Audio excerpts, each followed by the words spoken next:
네.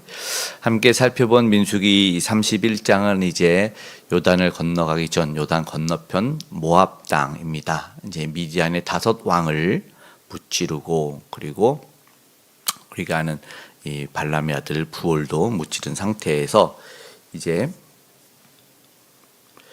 전리품을 얻었습니다. 이제 나갔던 사람들은 전쟁에 나갔던 지파별로 1000명씩 그래서 12,000명이 나갔는데 미디안을 무찌르고 대승을 거둔 것 같습니다. 오늘 본문을 통해서 알 수 있는데 그들이 들어오면서 그리고 전쟁에 나가고 그 이후에 하나님이 정해주신 이제 가나안 땅에 들어가야 됐기 때문에 이제 민수기에서 그 백성들이 어떻게 사는지 어떻게 살아야 되는지 어떤 법이 그들에게 주어지는지 여호와께서 모세에게 명령하여 여호와께서 모세에게 명령하신 대로 하였더라 말씀하신 바 그리고 그 순종이 이어지고 있는 것을 보게 됩니다. 그러니까 우리 가운데도 삶에 어떤 원리가 가장 먼저 적용이 돼야 되는지 아니면 어떤 원리를 중요시해야 되는지를 생각해 볼 수 있게 되는 본문이 될 것 같습니다. 그들은 먼저 전쟁에 나갔다가 들어와서 정결 의식을 치릅니다. 불에서 한마디로 불소독이냐 물소독이냐 이렇게 보면 되겠죠. 그래서 정결하는 하는 의식을 행하게 되죠. 하나님이 이 전쟁에서 이기게 하시고 그들을 물리쳐서 멸하라고 하시지만 그렇다고 하나님이 그 피 흘림을 기뻐하시는 분은 아니었습니다. 네, 그러나 반드시 하나님이 기뻐하지 않는 것들을 처단할 때는 피 흘림이 필요한 것을 보게 됩니다. 네, 다윗도 전쟁에서 승리하고 돌아와서 이제 하나님이 함께하고 싶은 하나님을 모시고 싶은 마음에 성전을 건축하려고 했더니 너는 피를 많이 흘린 자인즉 그래서 성전 건축을 아들 솔로몬에게 하도록 하지요. 그래서 준비만 하게 되죠. 설계 도면도 다윗에게 주지만 아들 솔로몬이 건축을 하고 이제 이들이 전쟁을 해서 이기고 돌아왔는데 중요한 것은 전리품입니다. 전리품 소득에 대한 것을 어떻게 하냐라는 것에 대해서 오늘 우리가 볼 수 있는 성경의 원리를 보게 됩니다. 성경적 원리가 우리의 삶에도 이 정신이 우리에게 스며들어가서 우리가 교훈을 삼았으면 좋을 것 같은데 오늘 읽은 본문의 31장 27절에 이렇게 돼 있어요. 반분하여 그러니까는 모든 것을 정확히 반으로 나눠서 어떤 일을 하죠? 전쟁에 나갔던 군인들에게 반을 주고 이해되지 않는 부분일 수 있는데 그 절반은 회중에게 준다 이렇게 말하죠.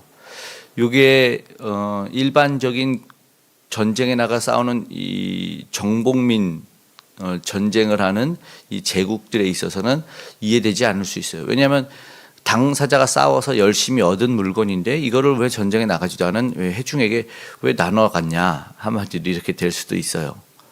우리가 요즘에 보면은 열심히 뛴 사람들이 많이 가져가죠. 연예인들이나 아니면 월드 클래스라고 하는 스포츠 운동 선수들을 보면 그 운동 선수 한 개인이 가져가는 연봉 그리고 구단을 옮기고 소속사를 옮기는 이 이적료가 천문학적이더라고요. 뭐 어떤 축구 선수는 뭐 거의 조에 이르겠다 뭐 이런 말도 하죠. 1000억대 막 이렇게 합니다.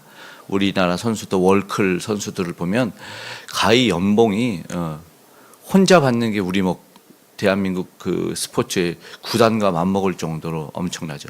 열심히 뛴 한 사람이 그만한 배당을 갖는 게 합당한 무슨 원리요? 세상적 원리이지만 그러나 오늘 우리가 보는 말씀은 세상적 원리를 적용시키지 않습니다.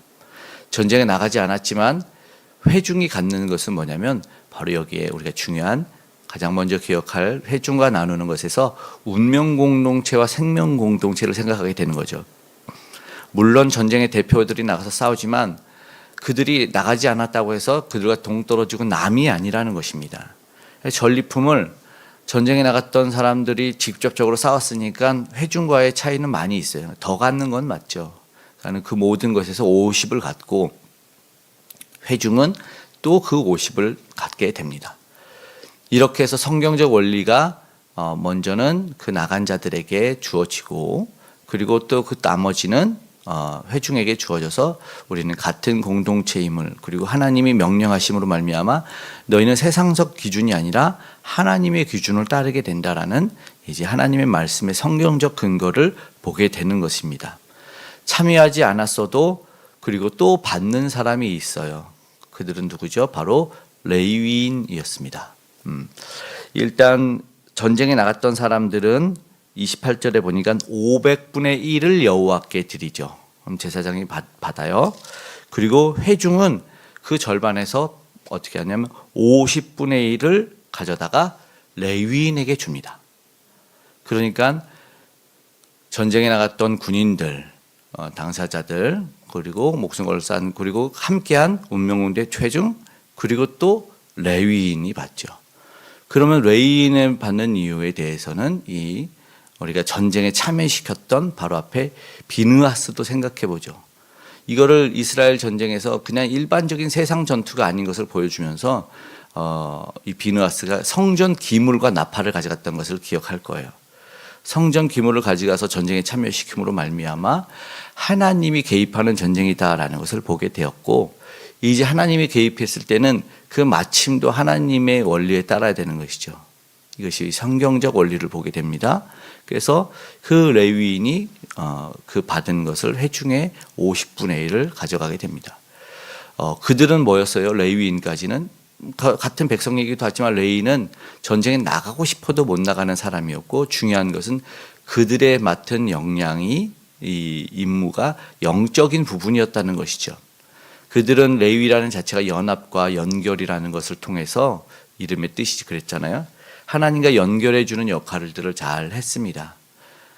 그렇다면 이제 오늘도 하나님의 이 원리가 어떻게 적용돼야 볼 때는 우리가 하나님의 일을 하는 사람들, 수고하는 사람들에 대해서 생각을 해봐야 되겠죠. 교회 안의 공동체도 함께하는 운명 공동체이니까 성경적 원리를 적용하다 보면 이것이 은혜 받은 행동으로 나타나서 사도행전 초대교회의 유무상통 원리가 적용이 됩니다. 내가 쓰지 않고 남는 것을 쓰게 가져다 바치는 거예요. 제자들에게. 그때 생겨난 직분이 데이콘인 집사 직분이 생겨나게 됐죠. 너무 많은 사람들이 많은 것을 가져와서 구제로 쓰게 됩니다. 유무상통의 이제 원리가 균등 분배가 되는 거죠. 그래서 가진 자가 덜 가진 자나 부족함이나 남는 것이 없기 다 나눠주는 역할이 성경에 나오는 그런 분배였어요.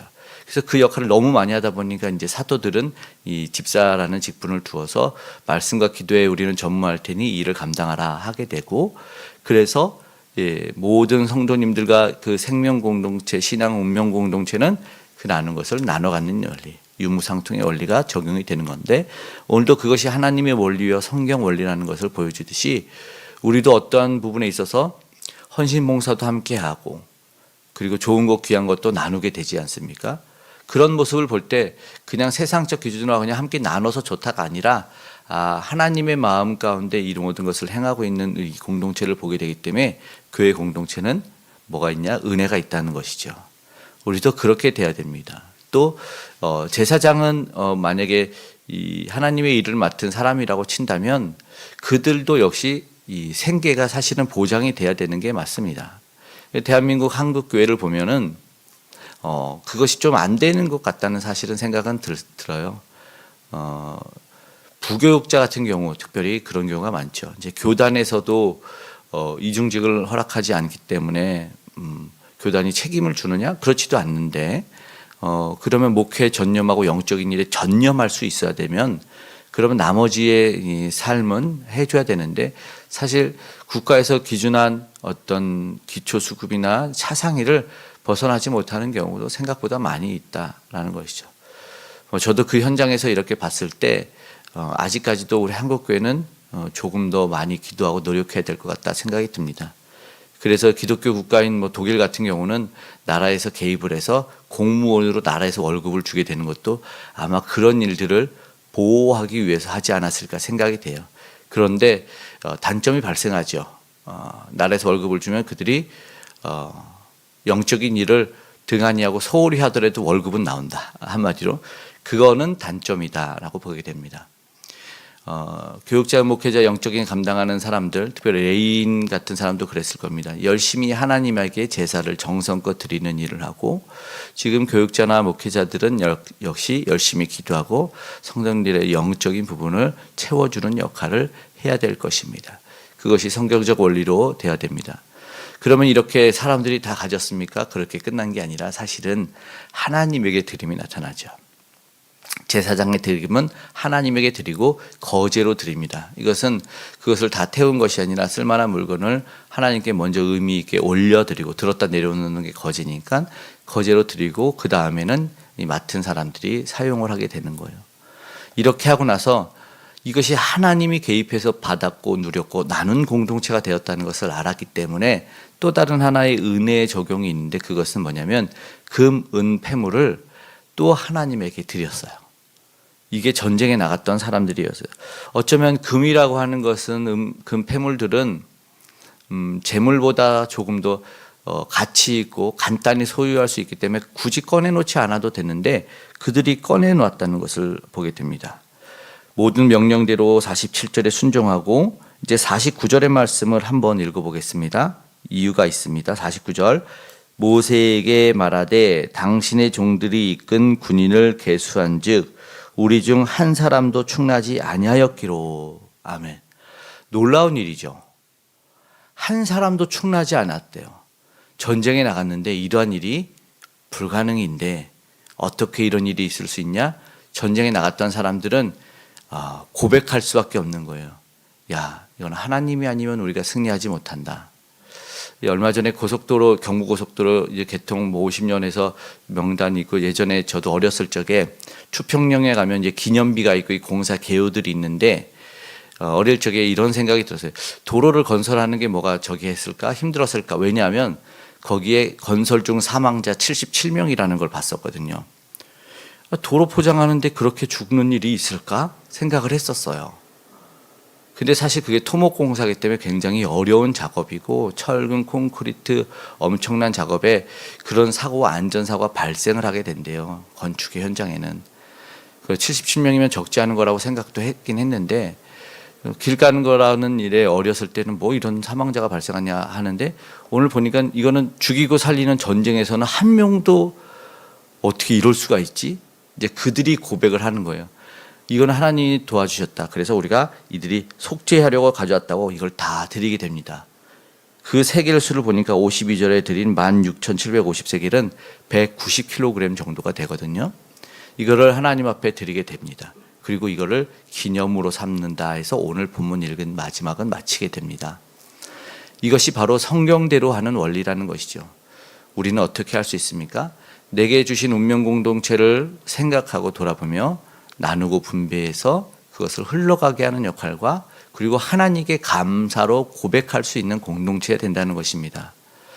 이것이 하나님에게 우리에게 작은 것을 맡겼을 때 더 큰 것을 줄 수 있는 원리도 되는 것이죠. 네가 작은 것에 충성하였다. 이것은 무엇이냐면 내가 너에게 준 것을 아느냐라고 했을 때 하나님 우리에게 더 많은 것을 맡겨주시게 됩니다. 그래서 오늘 우리가 그런 일을 감당할 수 있다면 우리도 오늘 기도하기를, 우리 공동체가 세상적 원리와 기준을 따르지 않고 하나님의 원리와 기준을 따라서 가겠다. 성경적 기준을 따르겠다. 그리고 정말로 내 안에 함께 하시는, 우리 안에 함께 하시는 하나님께 감사와 찬양과 영광 돌리는 일을 소홀히 하지 않겠다. 이런 고백이 우리 가운데 있어지고, 그래서 하나님이 여전히 늘 함께 하시고 도와주시고 복 주시는 공동체와 우리 개인과 가정과 기업 되기를 주님의 이름으로 축복합니다.